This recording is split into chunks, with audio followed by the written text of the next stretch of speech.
Good morning, everybody. Today to chapter 4 in the book. The topic is overview or summary, however you want.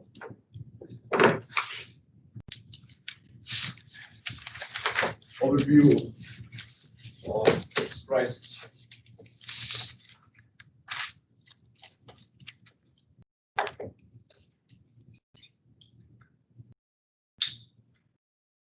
So we're going to summarize some of the main points that have already been emphasized about price theory and about price controls that we covered thus far, and offer some additional perspective, some additional more general analysis of the significance and import of all of this for economic policy and otherwise. So the things that we're going to be talking about today mostly revolve around problems of incentives and systemic or systematic causality. These two concepts are key for what I want to talk about today. And then taken together, these two concepts can help us explain quite a lot about the differences in the worldviews of non-economists and economists. That's understanding how systematic causality and incentives, or another concept, another term that we use, the unintended consequences. Understanding these concepts can help us understand what is the difference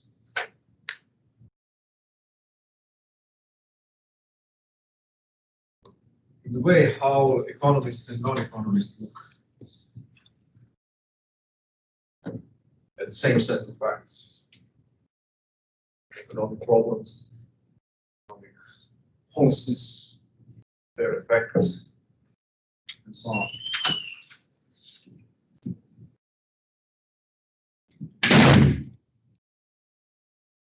So we'll start with this first problem. This is, in a certain sense, a philosophical problem. But the way how causality is understood in economics is radically different from what we usually in everyday life, or how we usually in everyday life understand causality, cause and effect relationship. And this difference has to do with the fact that our common sense notion of cause and effect is always involves a personal actor, somebody who causes something, individual or personal causation. That's one of the main obstacles in understanding economics for many non-economists, that the way how we treat, how we look at everything that is happening in reality very often is marked by our propensity to always look for some individual agents, or somebody who did something that caused something else.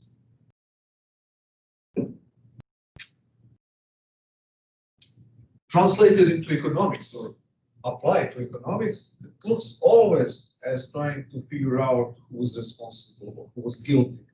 If it's a good consequence, we then try to figure out whose merit it was. If it's a bad consequence, which is more often, it's something that we don't like in economic life, we're very often inclined to try and seek and find someone to blame, somebody who caused this or that effect.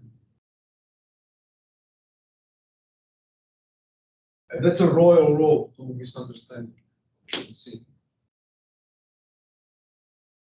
Because in economics, everything that happens in 99.9% of situations that we can face in real life is a consequence of a variety of different things operating at the same time, which it's very difficult to identify personal causes, somebody by doing something or by failing. So this fact that it's impossible or very difficult in principle to identify a personal agent causing something is called systematic or systemic causation. That means that the entire system working together, all the elements of the economic system, will produce a given effect. Not only one element, not only one person, not only one agency, not only one decision. That's one element, one aspect. The second aspect is that everything that everybody does has direct and indirect consequences.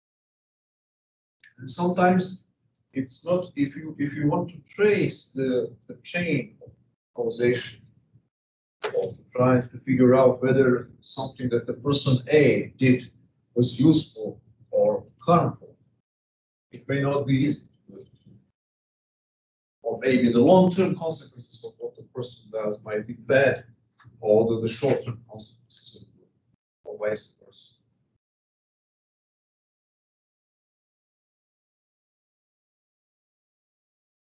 So there are many examples of that.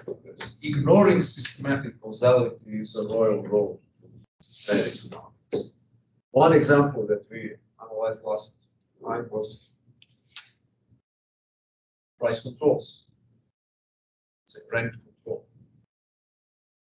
So you have this idea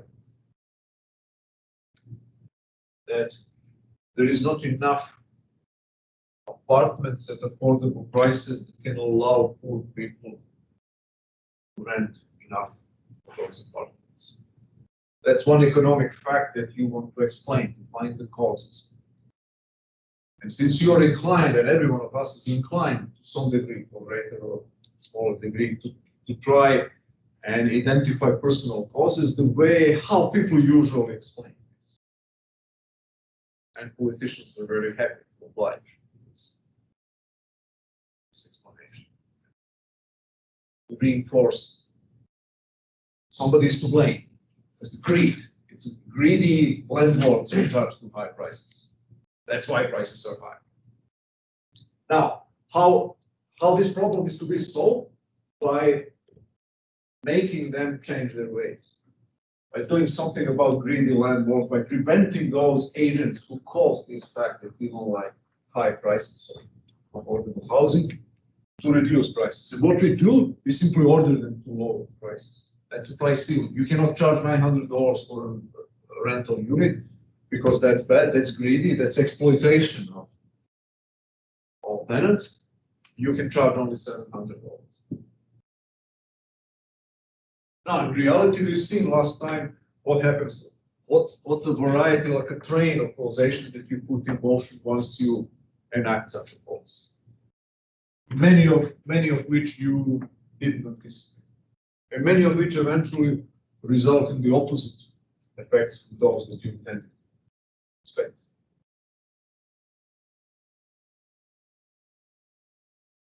So systematic causation means actually that every decision that you make as economic policy decision maker interacts with the outside world, sometimes in predictable fashion, sometimes in unpredictable fashion, create the outcomes that are not part of the plan.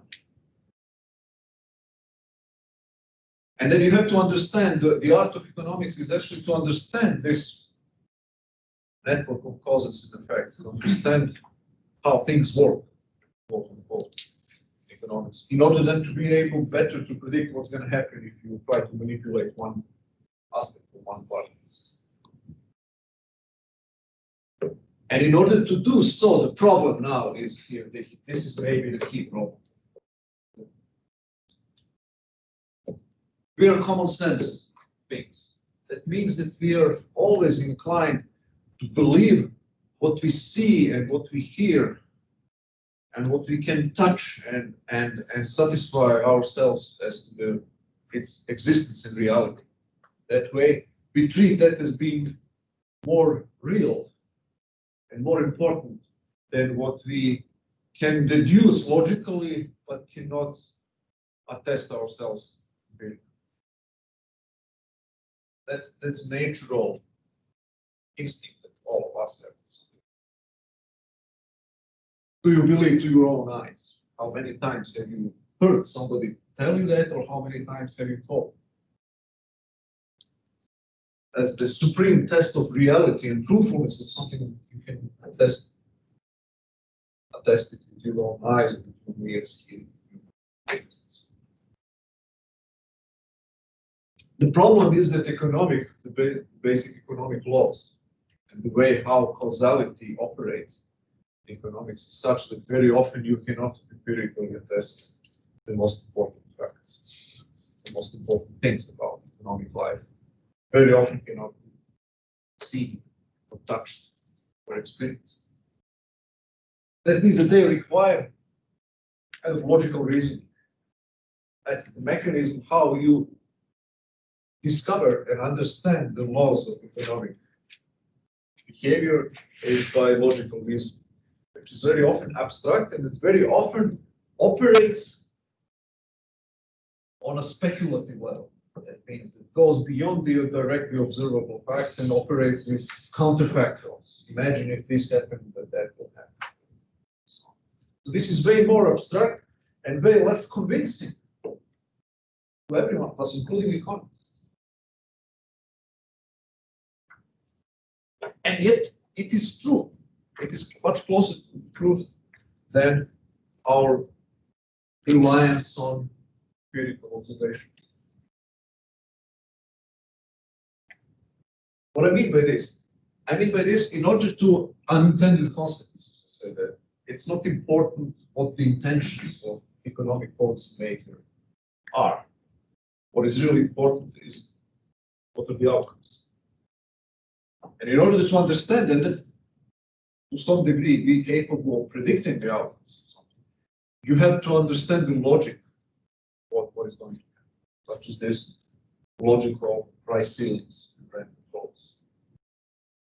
And understanding the logic of that doesn't involve invoking any empirical facts right now. It involves just the logical reason. If you do this, the demand curve, the supply curve, they interact, you're going to create shortage. If you create a shortage, what's going to happen next? If you do that, what's going to happen next? And you have this entire chain of logical reasoning with 5, 6, 7 elements in it. And that's kind of tedious and boring and sketchy. We have this idea that the simpler the explanation or the simpler the claim, more truthful it is. Whenever you have to do a great deal of explaining something, people get suspicious. And especially if your explanation involves stuff that you cannot directly observe. It's even more suspicious. So that's a problem. One of the problems in economics. The key things that we have to understand as economists are kind of philosophical in nature, in a sense. You have to logical thinking and sometimes very complex, convoluted, complicated logical thinking. It's a precondition of understanding what's going on. So I have one example here, just to illustrate. This may sound like an illustration. what I'm claiming. My own sentences may sound just as an illustration of the points that I make. But this, just to make it more understandable, this example of why people in poor neighborhoods are paying higher prices for groceries. An example that is used in your book is this explanation of the difference between concept of personal causation and systematic causation. So what is the usual explanation? Discrimination, prejudice, people injustice, something has to be done, and so on. And then the real analysis, why is that the case, involves all kinds of different facts that you may not think of being relevant. For example, the fact that in poor neighborhoods you typically have a higher crime rate The higher crime rate involves higher risk of doing business. Higher risk of doing business increases insurance premiums. Higher insurance premiums increases the cost of doing business for businesses that eventually have to be paid for by those who support the budget. Or why people pay higher interest rates in poor neighborhoods than in wealthy neighborhoods, and you have 10% of people in America do not have checking accounts in their banks. If they don't have checking accounts in their banks, they have to exchange their money to cash in their checks in other ways, or in small in-house establishments, their grocery stores or whatever, which is much more expensive to transport that amount of cash of 10 different places than in one big banking establishment in a wealthy neighborhood. The cost of doing business are higher, so than the interest rates. High. So there are plenty of examples like that, that you eventually identified something that does not come into your field of observation as the real cause of something that you see happening. Yeah. There is one economist who said, typically people in science, in social science and in natural science, said, how can we test our theories? How can we come up with empirical data to validate or to refute our hypotheses, our claims about the world? And he said, no, the problem in economics is not so much to come up with sufficient data to test our claims. The main problem is actually to invent enough good theories and logical reasoning to explain the data that we already have. That's the problem. So the problem is that the real causes of everything that happens are to be understood more by logical reasoning, by accumulating the endless streams of new and new empirical data. So that's one of the aspects of the difference between economic and non-economic view. Economic life, that's the difference between personal causality, may believe that everything that happens is someone's fault and that it could be fixed easily by making this person or persons behave in a different fashion, and economic view that very often, unfortunately, it's not possible to identify persons or persons to blame. It's the system of incentives created by the laws, by reality that leads to some unfortunate outcome.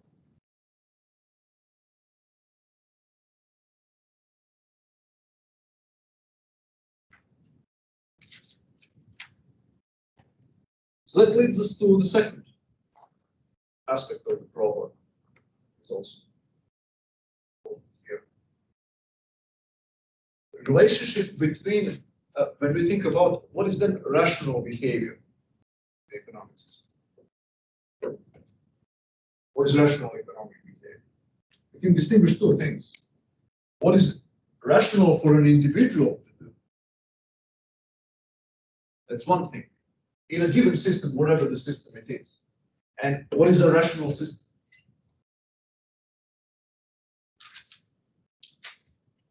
So individual versus, let's say, systematic. Systemic rationality. So how would you define a rational economic system? Any proposals for that?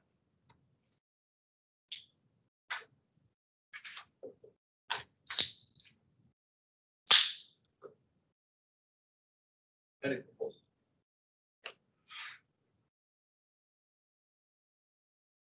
If you abolish money tomorrow, is that a rational thing to do from the standpoint of the entire system?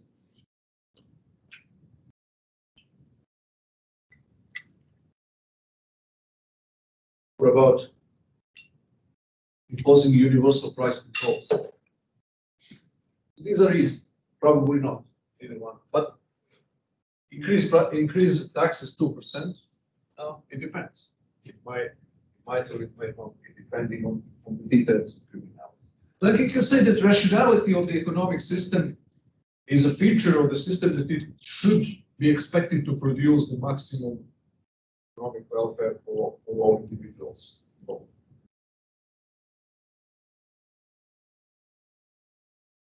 So then we can say that American system, with all its faults nowadays, is a more rational economic system than the Chinese communist central planning system under Mao Zedong in the 1960s.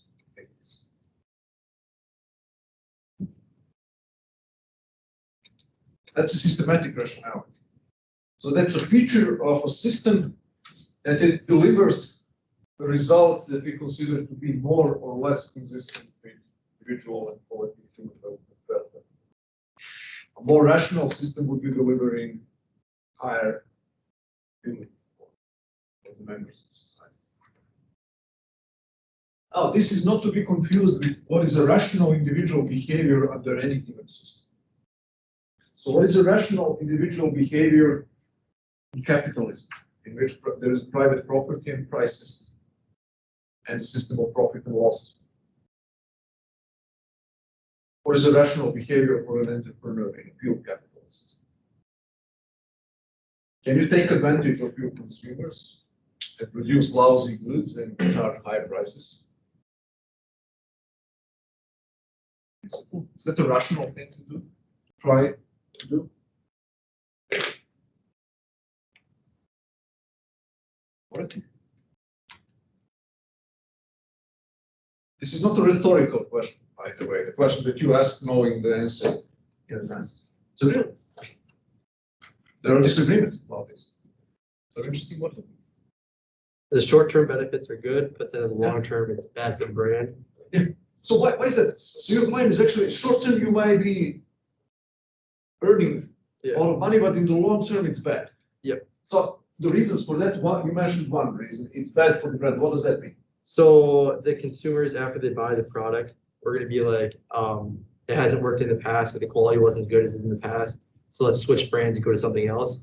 But in the moment, it's not that bad because, like they live up to the standards that they've had in the past, and all the people think that their product there is now is the same as they're in the past. So that's why they think that initially it's not that bad, but later on. Yeah. So significance of the brand is actually that it allows you to maintain a high demand for a longer period of time because the brand is an attestation of quality. Yeah. So in order to create consumer goodwill and the attachment to your brand, actually you have to provide at least over a certain period of time consistently high quality. So if you try to cheat on quality, you're not going to build the brand, you're going to undermine your long-term prospects. Excellent. What else? If you assume that it's not good for you to cheat on quality and to charge high prices, what other reasons might be? What about prices? So you increase prices, you increase revenue. You charge higher price per unit of product, you should be increasing revenue, or if your costs are constant, your profit rate will go up. Profit is a difference between revenue and cost. What's the problem with that? Can you do that? There's competition. Yeah, so price competition. So you have competition of this. What you talked about is a non-price competition. That means competition with higher or more quality. So other people will take over your market, part of your market, by offering a better standard of quality. Here, actually, they will just cut prices. Everybody will turn. So this is something that Adam Smith did, celebrated founder of economic science, called the invisible hand of the market. What is a rational behavior for an individual entrepreneur is to behave in such a way as if he were serving all of us, as if he were caring about us. But he's doing not because he gives a damn about us, but because he worries about his brand, his long-term profitability, and he worries about competition overtaking him by offering lower prices. Then this argument could be that a rational individual behavior in capitalism is try and minimize the cost and prices and to increase quality.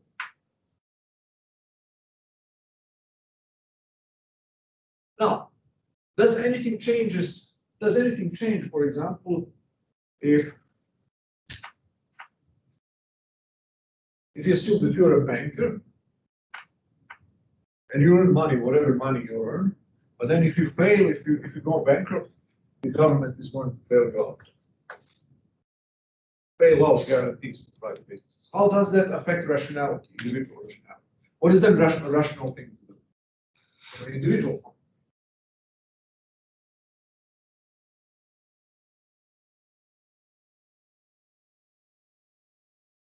Whatever money you earn, it's your money. Whatever money you lose, somebody else covers it. What can you predict about the behavior of that? It's very risky, yeah, more reckless. That's called moral hazard. You're insured against the consequences of your behavior to some degree, to the extent that you are insured or saved from paying the full cost of your decisions. You're going to increase the risky behavior. You're going to disregard the potential negatives. That's a perfectly rational thing to do for you as an individual. That's what American businesses did and do. Or the financial firms in 2008, banks and other financial institutions that are taking excessive risk during the boom phase of the cycle when everything was going great, like a gambling with depositors' money and buying all kinds of crazy stuff, mortgage-backed securities that were great, but were much riskier than they looked. One of the reasons why they were doing so, not the only reason, but one of the primary reasons, was that they knew they had implicit guarantees from the federal government that if things go south, they're going to get bailed out, what eventually happened. So you may say that's irrational, that's bad, we hate that kind of behavior, but from an individual point of view, people are just responding to incentives. The incentive was to take additional risks because you are insured against the bearing the full cost of failure.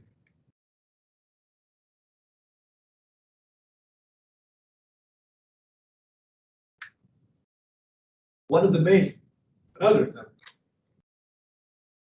One of the main characteristics of entrepreneurial behavior.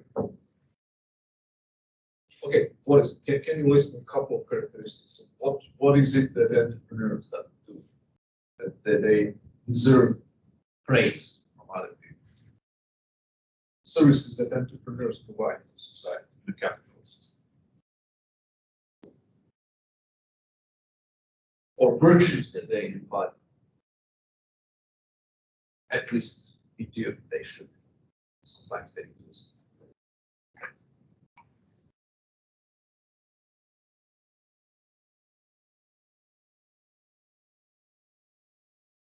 It's probably the first thing that pops up in your mind. It's not like a rocket science. Courage? Courage? Oh yeah, courage. What kind of courage? I don't know. Trust in your plan that it's going to Yeah, work. And you're actually going to get courage to do something nobody did and to persevere, to keep doing something that nobody believes. Okay, what else? What is the consequence of that? Yeah, but that's kind of related. Risk taking. There is even a theory that what is profit as a, when you analyze the meaning of profit and interest, one of the prevailing theories in economics is actually that profit is just compensation for risk taking. Somebody has to take risk. So I'm an entrepreneur, you are my employees. I start paying you your wages before we produce the product. It takes time from beginning the business operation until we reach such a point that we can sell our product in the market. In the meantime, it's not clear whether we're going to make money or not, whether we're going to have profit or not.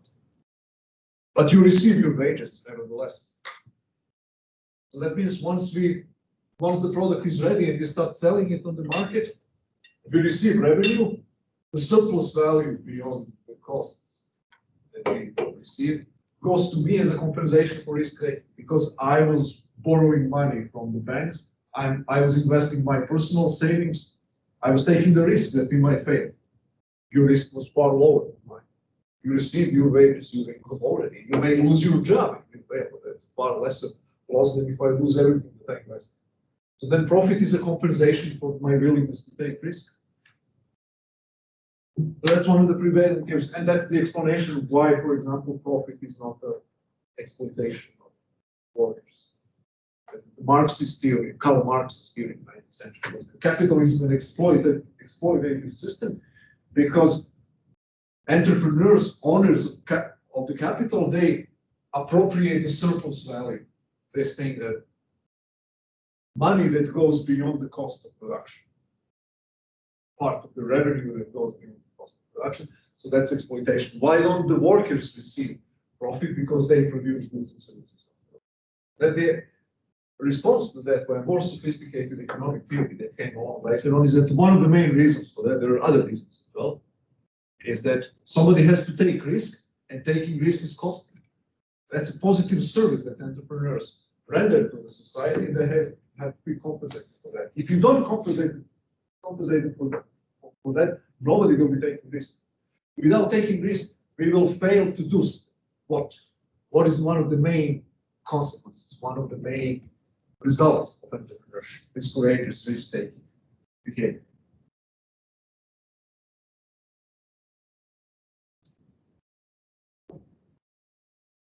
Without entrepreneurs, wouldn't land, labor, and capital just be useless? Yeah, they would be useless. We wouldn't be producing as much as we do. Okay, so we will have less goods and services. So entrepreneurs, that's another very nice, that kind of implicit definition of entrepreneurship. For entrepreneurs, people who know how to combine capital and labor. I have a worker and I have a machine, and I have to decide what kind of worker to employ, what kind of machine to use to produce something. You can produce everything by using millions of different combinations of machines, tools, raw materials, what. So entrepreneur is a person who decides what is going to be used and how. So if you don't have the entrepreneurial talent employed, your production processes will be infinitely less productive. You will have eventually much less. What else? So the quantity of consumer goods will be lower.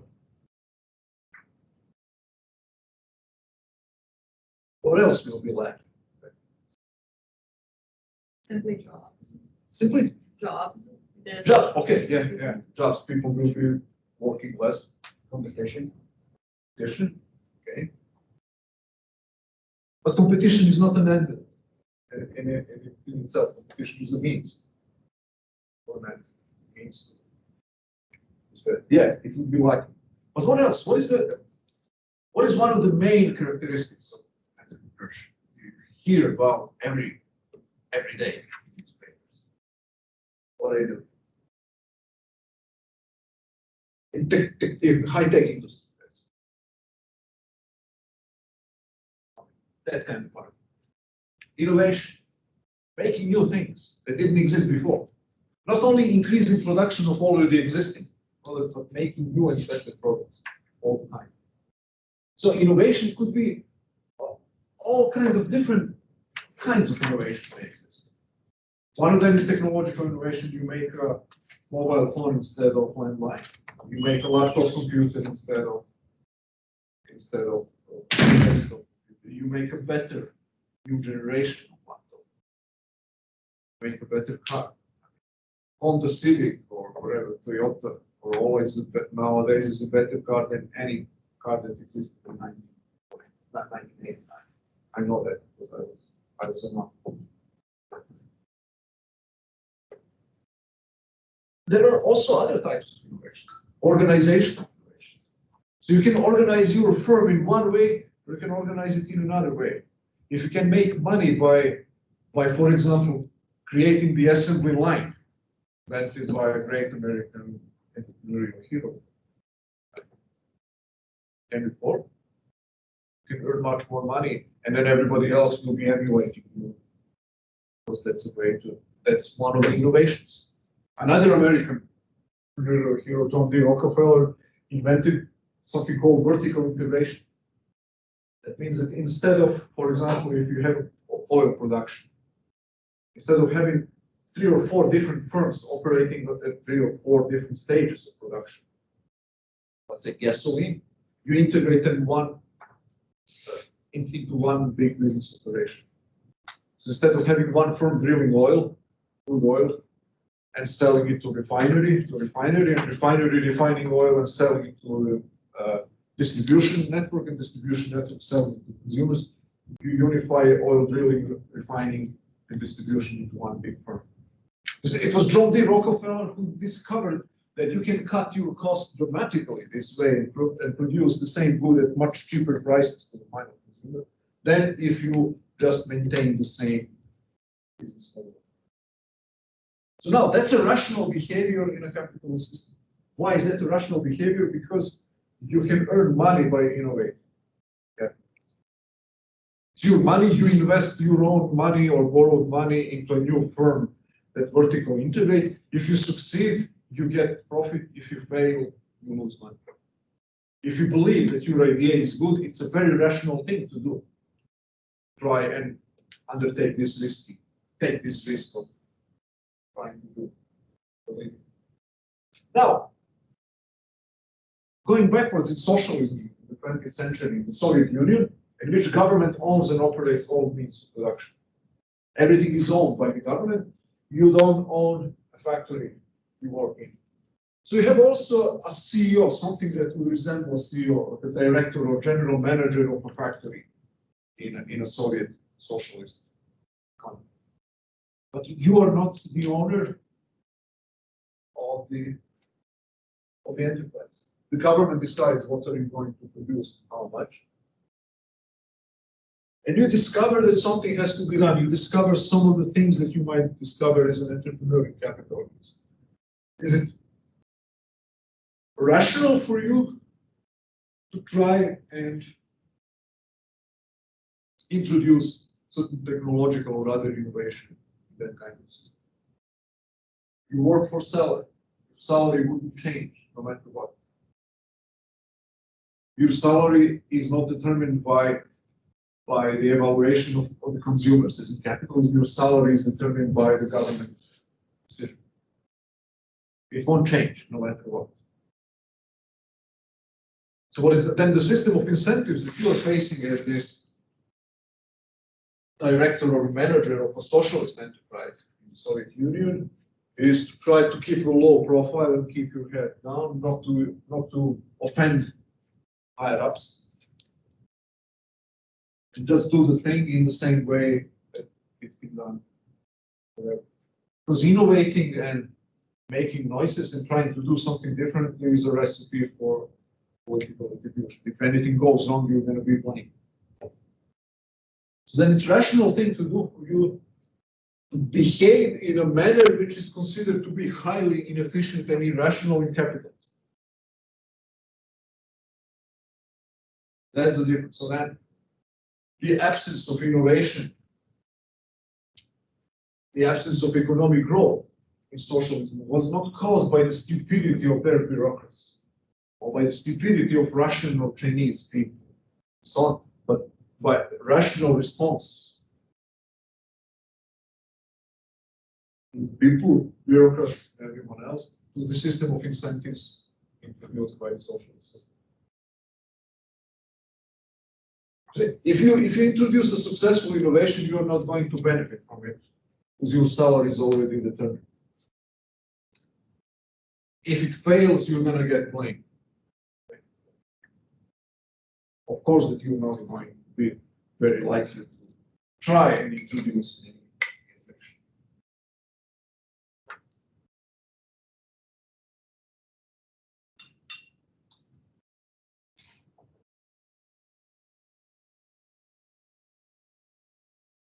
Any questions? Or comments? Maybe disagreements?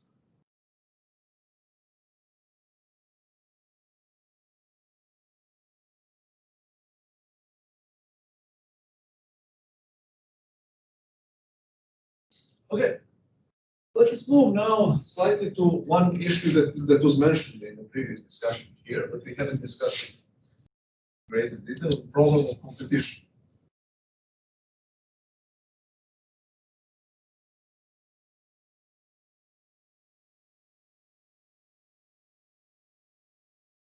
So competition, the necessity for competition stems from, and it's related to scarcity. In a world in which there is enough of everything for everybody, competition is unnecessary. Scarcity is a mismatch between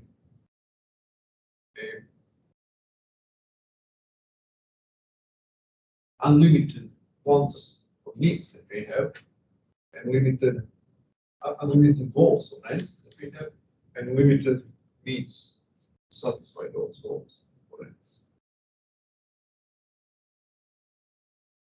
So if that's the case, then we have to make choices about how to use limited means, which kind of goals or ends to sacrifice, and which ends or goals to try to satisfy the limited means that we have at our disposal.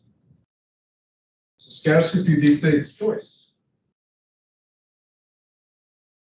Choice among alternative uses of resources. So scarce resources have alternative uses. You can use them for more than one goal.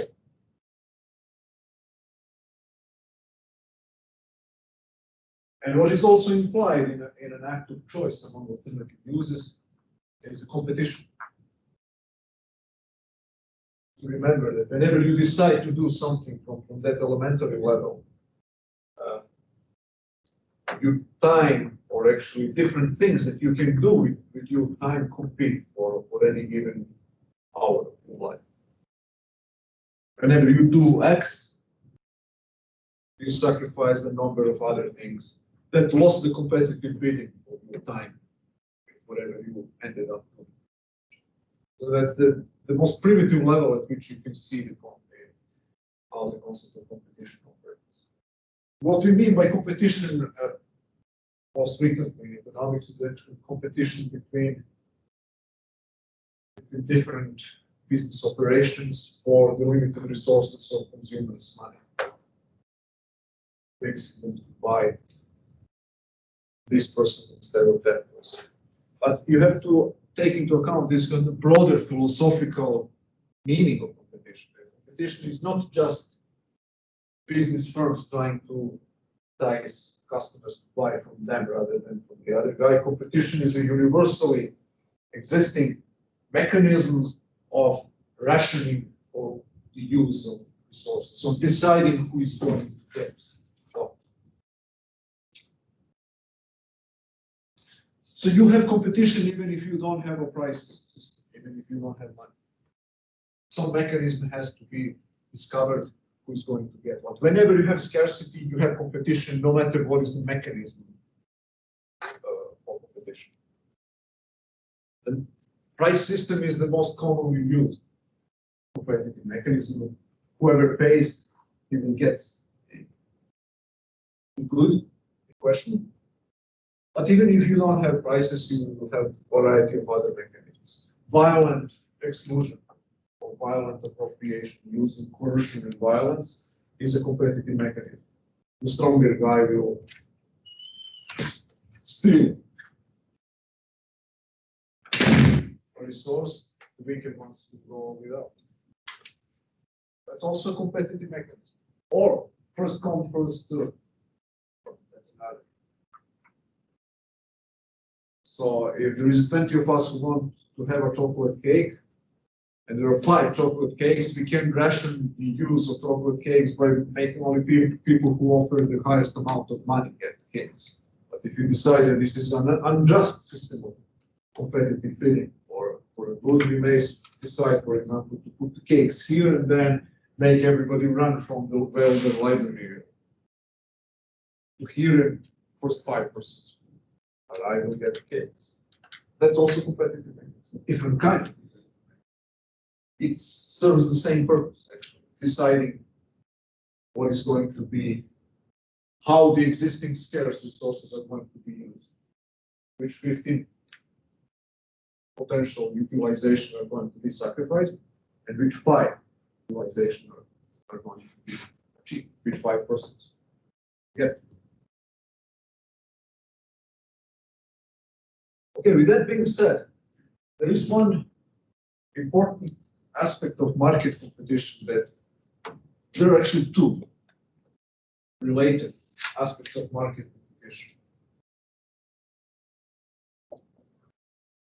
Or price competition. Or to be even more precise, the competition within the price system. Competition, market competition within the price system. That set it apart from all other mechanisms. First one is that it allows in the long term the greatest accumulation of wealth resources. That means that the market system is what we call positive sum game.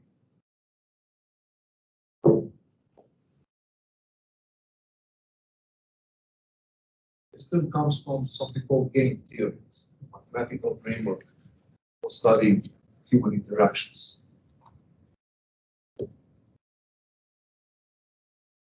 And sometimes there is this misunderstanding of economics that treats it as a zero-sum game. So zero-sum game is a game in which, in order for me to gain something, you have to lose the equal amount. So the sum is 0. I gain 10 units of something, I steal 10 sheep from you. The sum total of this game is being played is 0. I got 10 units, you lost. So stealing is a typical zero-sum game. Eventually, when you look more closely in the long run, it's a negative sum game. Disregard that. But economic competition in the market is a positive sum game. That means that you create new value. That this interaction, unlike stealing, creates new value that didn't exist. If you don't believe this, just think about the example we used once or twice before, two persons exchanging a pen for a wristwatch. So you have a wristwatch and you want my pen, you like my pen better, and I have my pen and I like your wristwatch better. We make an exchange, both of us are better off after this exchange takes place. It's an interaction, it's a game, but the net result of that game is that both of us feel better off after the exchange. That's one aspect of why this is a positive sum game. Another aspect is actually that the production of goods and services increases all the time. So it's a positive sum game because it allows, just as we described before, that the quality of goods will increase because of the incentives. Positive sum game, zero sum game. Is that what you're trying to decipher? Because, okay. Because very often people complain that they cannot decipher my handwriting test. But I'm very sensitive whenever they look at the whiteboard. What is this? I think it's my handwriting. Sorry. So, what I was, quality and quantity of goods that are being produced. That's another illustration of why this is a positive sum game. So, because in the long run, you can predict that the quality of goods will increase. That's a net gain for everyone. And the prices will go down. So what you can deduce from that, you can predict from that the quantity of goods will be higher in market competition than in the absence of market competition, and that the quality of goods will be higher than in the absence. The pie, the economic pie is increasing. So that's one of the metaphors that economists use very often. People who are not very well versed in economics, they think about economics as how are we going to divide up a given pie? That's the distribution, a just distribution or unjust distribution.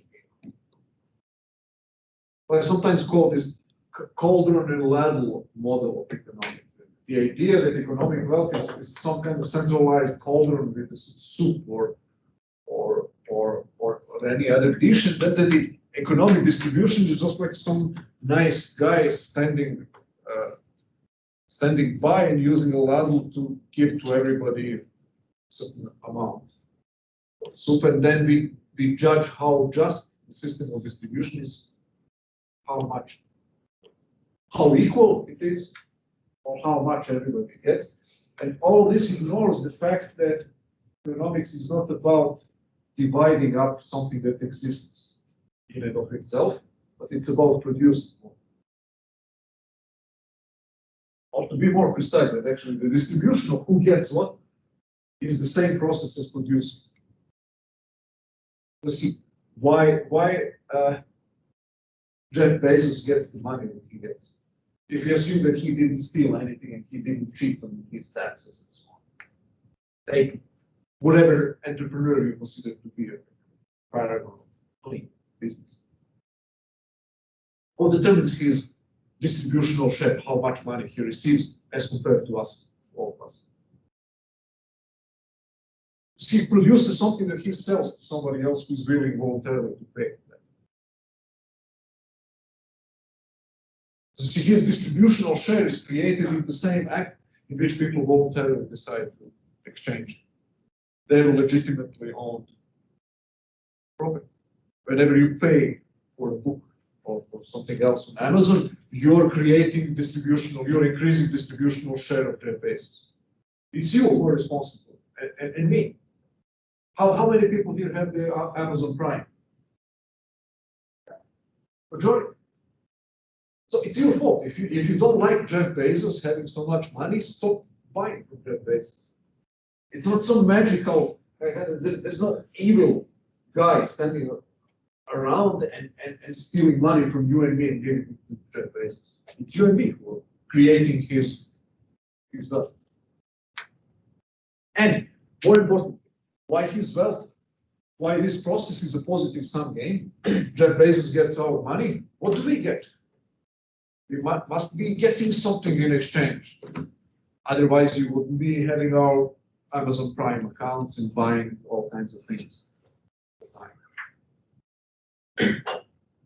We get cheaper service or quicker service, probably cheapest prices.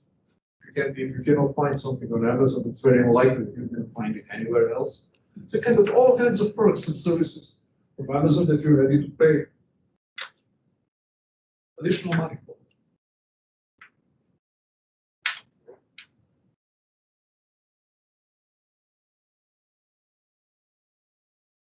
So that's one aspect, that competition creates, and now Jeff Bezos has to fight against everybody else. What is the market in which Jeff Bezos competes? All kinds of things. He competes against Walmart. He competes against Best Buy. He competes against mom and pop shops. He sells everything. Essentially, so that means that he competes against everybody. Why don't you try competing against everybody and earn $20 billion?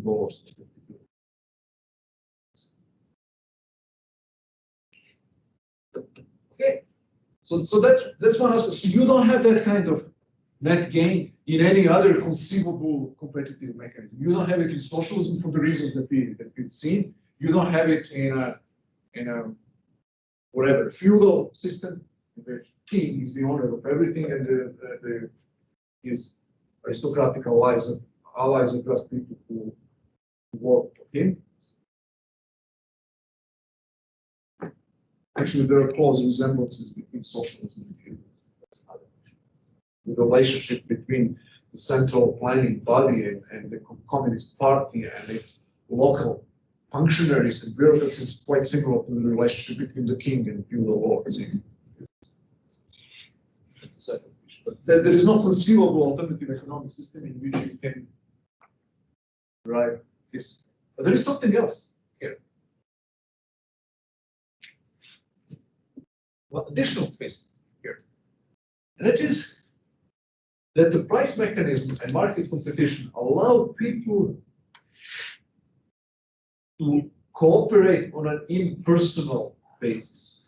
That means allow and even force to some degree people to cooperate without knowing about each other, without having any idea whatsoever about the motivations and about beliefs, about religions of other people. It allows people to derive economic benefits from other people without having to agree with them about anything. That's called the impersonal character of the market.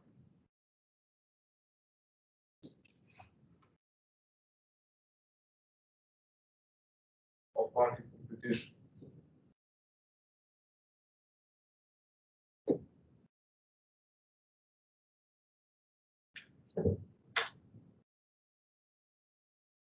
So you buy bread in a store, you have no idea who produced that bread.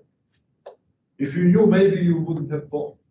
If you knew that some farmer whom you hate, or a farmer from a state that you don't like, that is run by Republicans or by the Democrats, depending what you vote. Or God forbid that it came from China, or that some critical component came from the country that you don't like, or that Catholics or Protestants or Muslims or whoever use that. If you knew all of that, there would be a chance that you would refuse. So this impersonal character of the market competition, this idea that you don't know, for most products, you don't know who are the people who made it, allow everybody to benefit much more from it than if you knew exactly personal identity of people.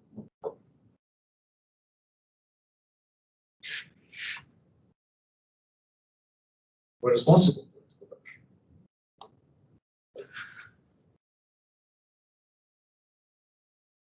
So one interesting thing is that I mentioned at the beginning that the term economics is an ancient Greek term. It's derived from the concept of oikos, which means the household, and nomia, which is a science or a theory. So it is an art of household management. That's what economics meant. Greeks. So it didn't involve, interestingly enough, the original term economics didn't cover market competition. They were very skeptical about it. Even Aristotle was very skeptical about market competition. But they had another term that covered exchange and competition. And interestingly enough, that term was katalaxia. It is derived from the verb katalate. Verb that meant to trade, to exchange. That was the first meaning. And the second meaning, completely synonymous, was to make friends out of somebody who used to be your enemy, to befriend him.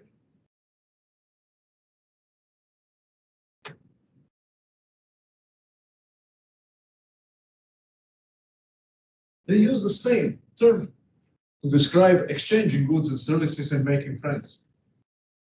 So they realized this fact here. Smart people as they were, Greeks, that this price competition is something that allows people to transcend their tribal or local communities and hatreds and loves and prejudices and so on, and to engage in a wider kind of exchange with other people that they don't know anything about. And the trade is something that tends to reduce barriers, prejudices. So they had some rudimentary understanding of this subtle point that economists will discover later, much later, 19th and 20th century.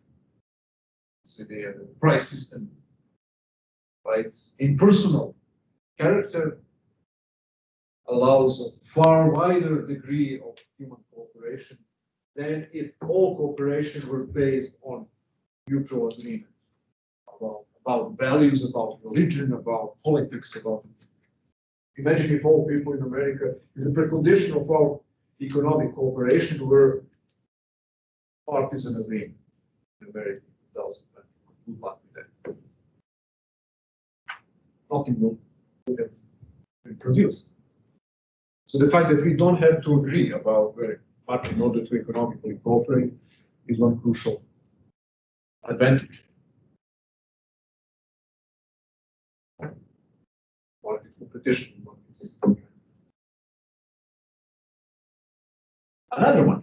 Another crucial aspect here is that market system is finely tuned to react to the changes in outside circumstances. It allows for something that is called, that Thomas Sowell calls incremental substitution.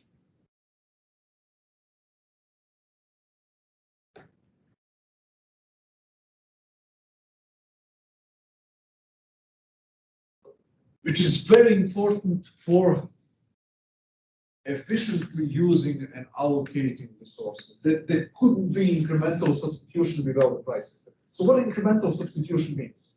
First, what is substitution? Can we clarify that first before we get into this incremental substitution? Can you give me one example of substitution effect?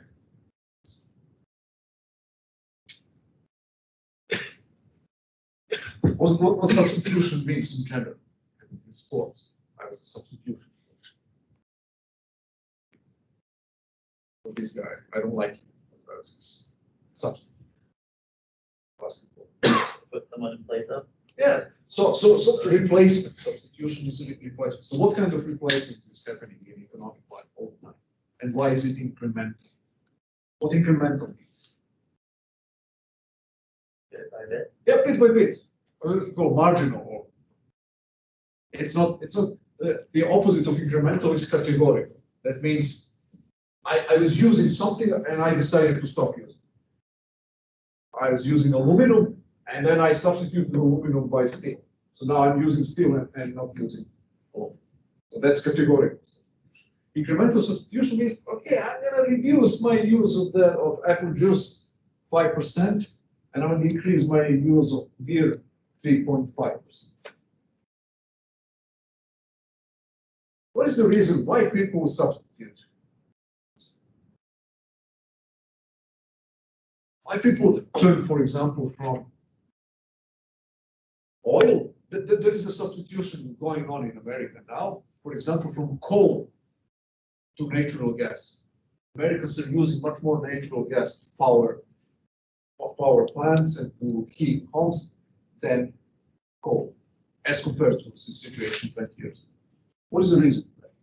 Cost efficiency, maybe? Cost efficiency. How is this observed in reality? How cost efficiency manifests itself? How do we know that there is a greater cost efficiency with natural gas? They probably tested it out, right? They use it and check the margins and see how much money they're making. It's a price. The coal becomes more expensive vis-a-vis natural gas. We shift to natural gas. So incremental substitution exists only if there is a price, where if you can compare the cost of using one good instead of another.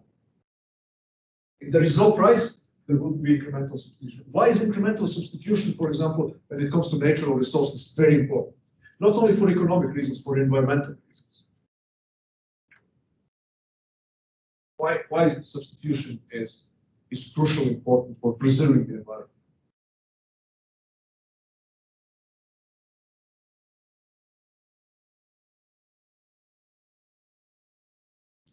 Is it likely that we're going to just run out of oil tomorrow?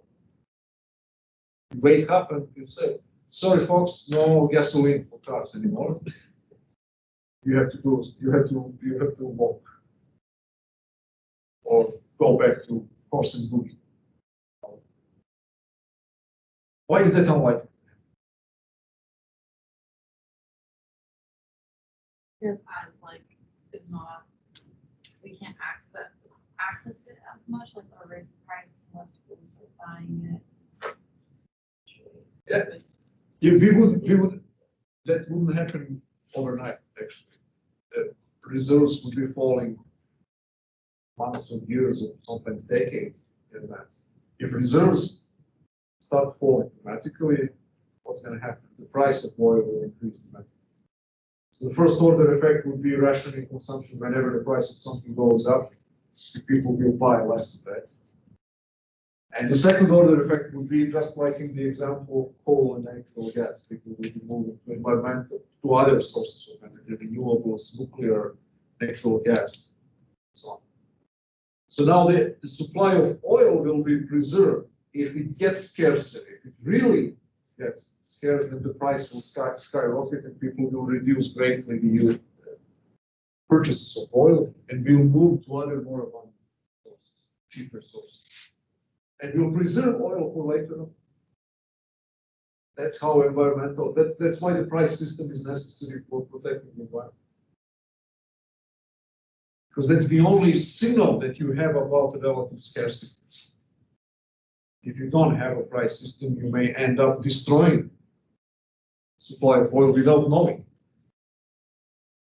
Remember this example that I used, I think I used it once before.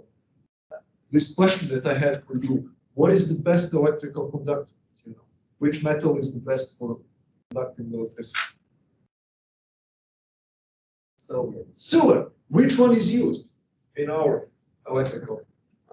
Copper. Why is copper used when silver is better? Cheaper. It's cheaper. How do you know it's cheaper? Because there is a price. You go to the stock market, you see that silver is 10 times more expensive than copper per unit of weight. If you don't have prices, if you didn't have prices for natural resources, we would run out of silver long ago. Why? Because engineers if engineers were the only people who have to convince construction builders, look, silver is better. Why do you use silver? You lose less energy. Electrical resistance is lower, so the energy efficiency of using silver is far greater than the energy efficiency of copper. If we didn't have prices, we would have run out of silver a long time ago. And that the same logic applies to everything else. So this ability to substitute on the margin, actually, when the price of something goes up, we use and consume a little bit less of it. When the price goes down, we use a little bit more of it. Is something that protects and preserves natural resources.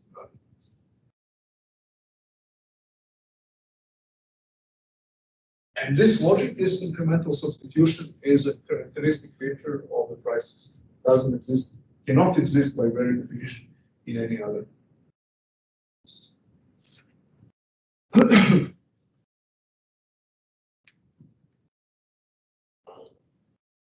One last thing here, one last concept that we touched on already, but I just want to summarize it and reiterate. Concept of cost.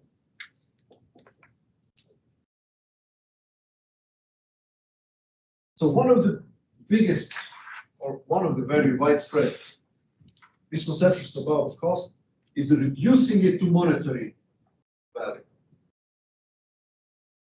So looking at the problem of cost from a standpoint of individual payer, buyer, or individual entrepreneur. So what is the cost for individual entrepreneur? Whatever that entrepreneur has to pay to other people in order to procure necessary things to produce whatever he sells. What is the cost for buyer? The cost is the amount of money that you pay. So when our politicians say, I'm going to reduce the cost of healthcare, what I mean by that, actually, I'm going to make some political scheme in which I will make the buyer, I will make hospitals and doctors charge lower amount of money at point of use. The final consumer, the patient, will have to pay less directly to hospital. Or in Canada, it's free charge. Healthcare is free. Why is it considered free? Quote unquote, because you don't pay anything when you go see a doctor, you don't pay anything. Just show your health card every province issues their health cards. You don't pay any for most essential medical services. For some things you pay, but for most essential services you don't pay. That doesn't mean that there are no the cost of providing healthcare in Canada is zero. No. So why the cost of providing healthcare in Canada are not zero, in spite of the fact that patients do not pay it? Pretty sure Canadians pay somewhere close to 50% in taxes every year of their wages, so. Yeah, somebody pays for that. You don't pay as a patient, but you pay as a taxpayer, and other people pay for you as taxpayers. Why is that the cost? Remember, opportunity cost. That's the money that could have been used for something else. So the value of things that you as society forego by having to pay close to 50% in taxes is the value that you could have created elsewhere. That's the money that people could have used to buy, maybe to buy healthcare private, maybe to buy other goods private. So doctors, nurses, hospitals, MRI machines, all these are scarce goods that have to be paid for. And the fact that the person who gets the service doesn't pay the full monetary value, that doesn't mean that the costs are smaller, let alone zero. So that's one of the misconceptions that we have to work very hard to dispel in economics, to understand that the cost is opportunity cost. Again, that it is not always empirically real. The fact that you don't pay something right now doesn't mean that it's free. The catchphrase here is there is no free lunch. What does it mean? You may not pay for your lunch, but somebody has. So free lunch could be any good service that is not paid directly by the customer. Somebody else has to pay, and then somebody else who pays sacrifices other things that would have been used or used otherwise. Okay. Any final questions? Okay, for our friends who are online, there is a problem with the audio recording. I will try to fix it today with the IT. So the quality of audio is less than perfect, let's say.